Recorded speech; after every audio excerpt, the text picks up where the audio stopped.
NATO is vowing to do what is necessary to defend all allies. That's after reports that Iran is weighing possible attacks on US military targets in Europe if President Trump escalates the war.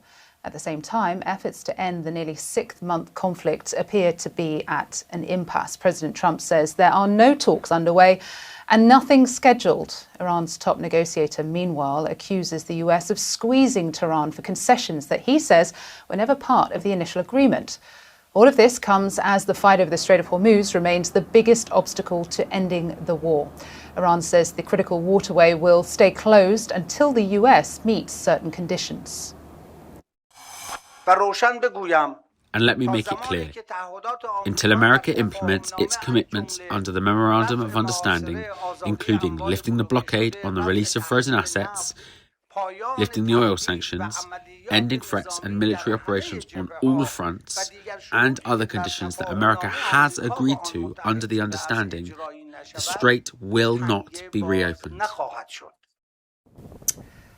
But new shipping data suggests Iran may be losing some of its control over the strait, with more than 80% of traffic using an alternate route maintained by Oman in recent weeks. The White House is signaling it's shifting away from military strikes on Iran to a long-term, maybe, policy of economic strangulation. Iran's parliamentary speaker says the Strait of Hormuz will not reopen until the U.S. meets key conditions, including ending the naval blockade. Let's get right to CNN business senior reporter, CNN senior business reporter, sure. CNN senior reporter of business, David Goldman. What do you got? Well, listen, not a marriage proposal yet, but there is some really interesting stuff that's happening in the Strait of Hormuz right now. The thing that we've been talking about for a long time is that Iran controls the strait, and we're trying in the United States to gain more control. It seems that there's been a little bit of a turning point over the last few weeks. The thing that we are looking at right now is the 80% of traffic that's going along this Omani route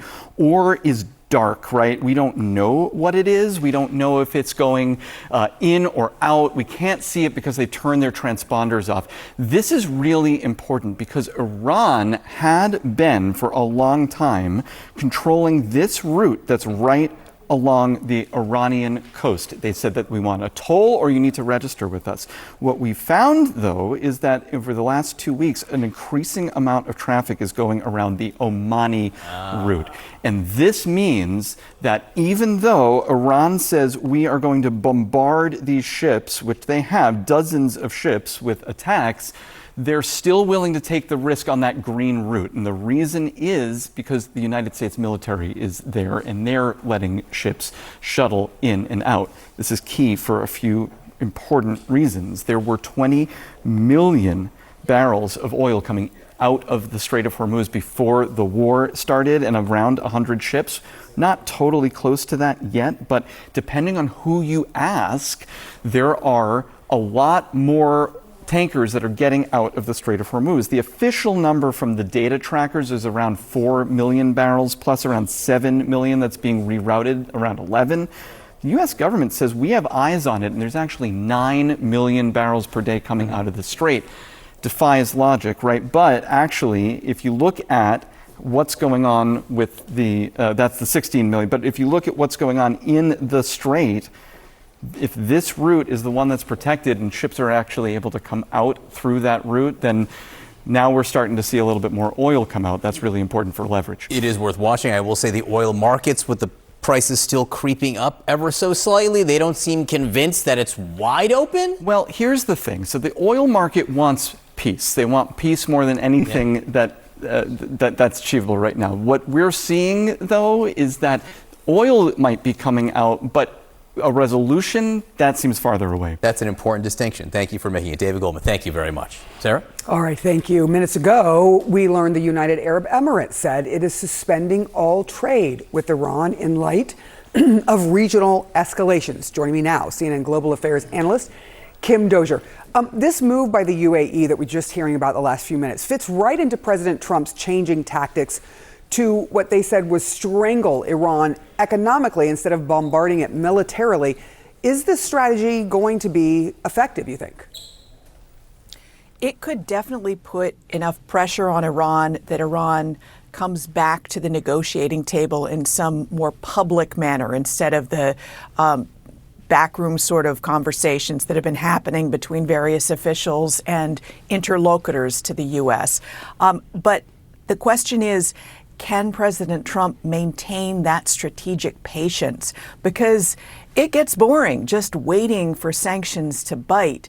It took weeks, months last time for Iran to get to the stage where it had so much oil pumped out of the ground but couldn't get it to market that it was running out of storage facilities. Now, that's the kind of pressure that has to build that convinces the IRGC to allow the political leaders to make some sacrifices at the negotiating table.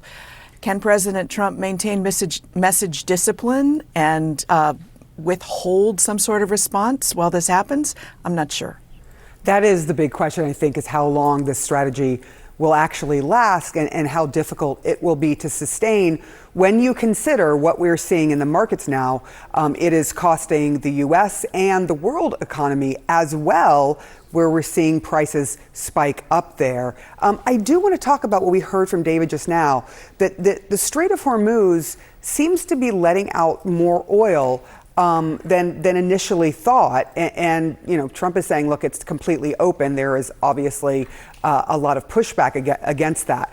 But you are seeing more oil come out. How much control does the U.S. have here at this point? It's still a really dicey path for shipping to go through, and they have to make that calculation. Is it worth the risk? It's also expensive to protect the Omani route. We've seen all the reporting out of what's happening with the USS Lincoln, though that ship is about to be relieved with a new vessel. But it costs a lot of money to keep those patrols going in perpetuity, though perhaps what President Trump wants to do is just keep this going through the midterms so he doesn't have an active war and he can tell his constituents that he has contained Iran and is protecting trade. Will the markets believe it and some of those oil prices start coming back down? That is the question that might determine what people decide when they go to the polls. Can you just give me a sense, Kim, of this switch out of the USS Abraham Lincoln, where the president called it fake news that families and the sailors on that ship were complaining about how bad the conditions had been for them over time? Give us some sense of what that means to the region, but also elsewhere, because the ship is leaving from somewhere. Yeah, well, multiple families have spoken publicly about what their sailors are going through on the ship. So, we know that there's stress aboard that vessel, but it's going to be a pretty quick, smooth operation. But then the next ships will still have the same problem, getting supplied during this long and dangerous patrol that doesn't look like it has any end in sight. Kim Dozier, it is a pleasure to talk us through these complicated issues going on there with the Strait of Hormuz, Iran, and the regional allies of the United States. Thank you so much. Appreciate it.